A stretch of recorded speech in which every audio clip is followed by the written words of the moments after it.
from a race of navigators just because of their name, Merovingian. The first syllable, mer, means sea. And then there's this myth surrounding the progenitor of the Merovingian bloodline, King Merove. The myth says that his mother was raped by a sea creature called the Kinatar, which has been equated with Poseidon. And it was from that insemination from the sea god that the Merovingian bloodline came. So obviously, mythology has connected them to these sea gods or these Atlantean sea kings. Mm. There's a similar myth about a daughter of Poseidon's son called Europa, who is playing on the beach, and a bull appears on the beach, and she's friendly to it and climbs aboard it, and it takes her around, and then it just swims off into the sea, and she's never seen from again, and her name became the basis of Europe. So that ties in again, and that the people who founded Europe were supposedly descendants of this woman Europa, who had sex with this sea bull creature. What about the discussions that the treasure is taken away by ship in advancing, with hostile armies advancing on Rennes-le-Château, that all of the original gold of King Solomon is no longer there by the time of Saunier, but rather had already been spirited away somewhere to the United Kingdom, perhaps, to help fuel the kings of England. Well, that's a distinctly different treasure. That was the treasury of the Knights Templar in Paris that was taken away by the Templar fleet. That was just the money that they had collected from their large operations across Europe, dominating most of European industries, especially the banking industry. They became fabulously wealthy just because of the businesses that they dominated. And when the fair decided to arrest them all, several of them escaped to Scotland with that treasure by a ship.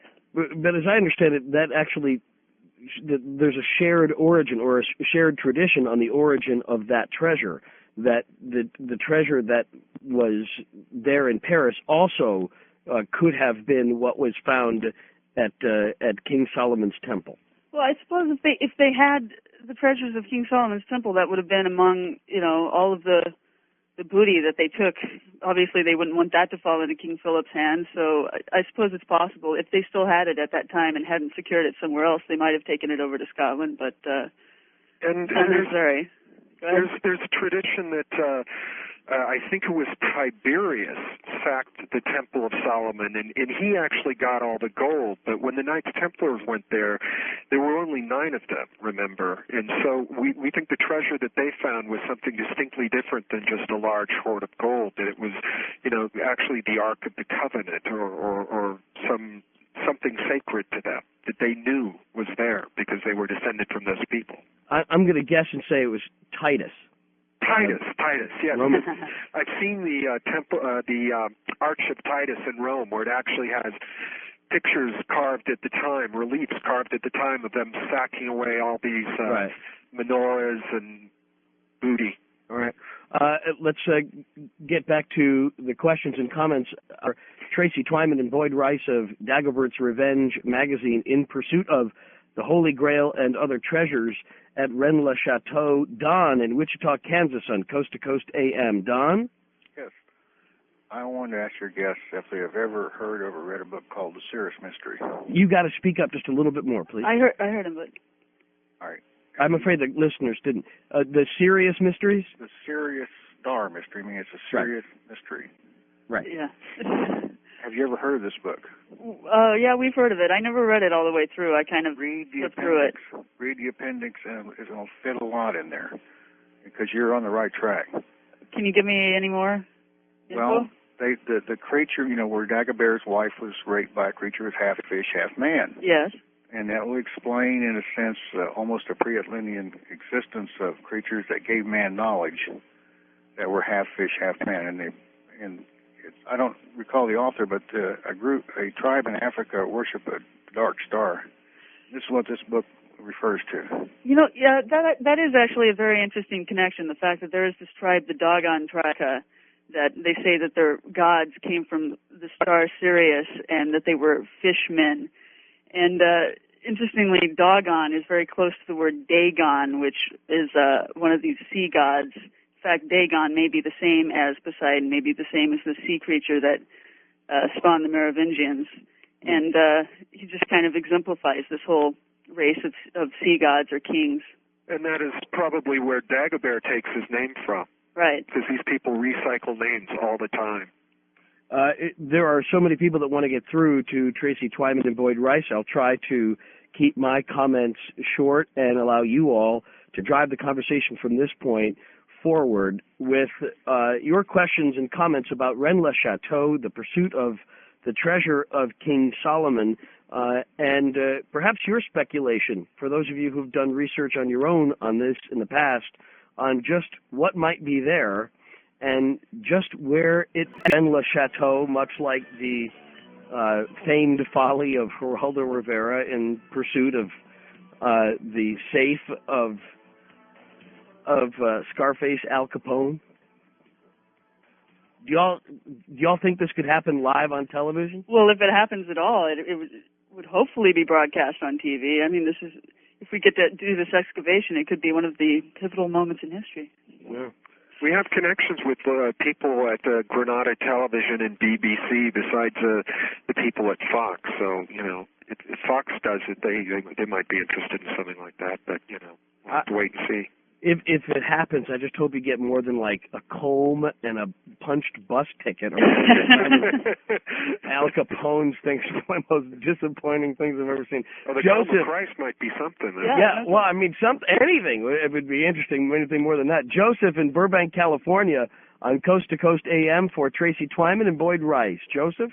Hi. I just do some research myself, and I find what they're talking about is incredibly interesting. I just wanted to add a little bit about, I want to go back before the time this all happened, back to the ancient continent of Lemuria, which is about as far back as we can go, and we can corroborate that with a man named James Churchward, who wrote about 5 or 6 books on the ancient continent. But evidently, from what I've been studying, the Venetians came here first, and they came with matriarchal power.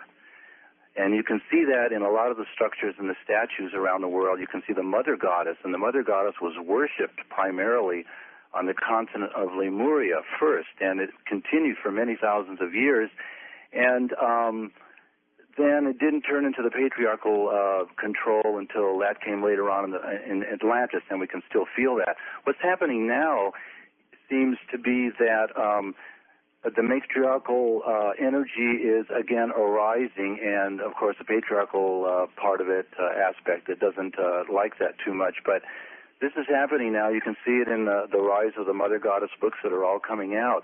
But what I wanted to kind of focus in on real quickly is that the Venusians, when they came here to give us knowledge of the Kundalini power, our own energy power, the chakra energy. And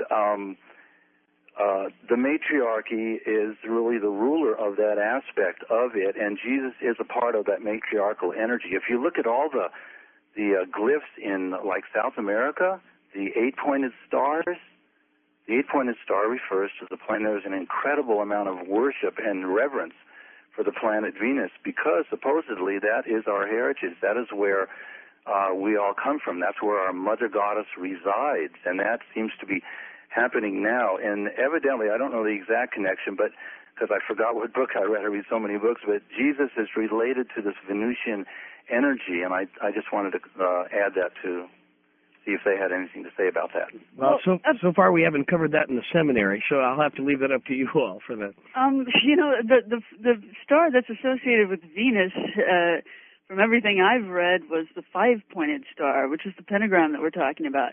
And interestingly, Mary Magdalene has her own kind of cult in the south of France, where she's worshipped as like an incarnation of the planet Venus. Venus, the morning star. Yeah, but I mean, this stuff about the matriarchy, I think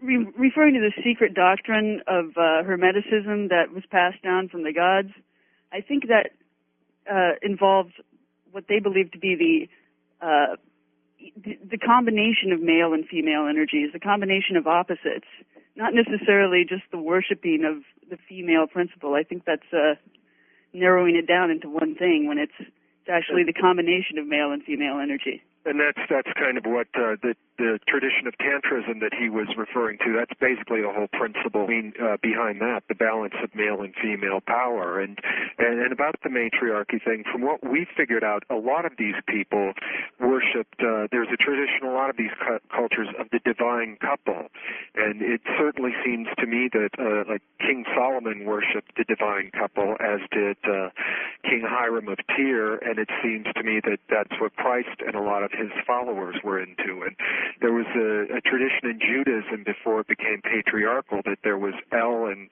Ashereth, who were worshipped as a divine couple.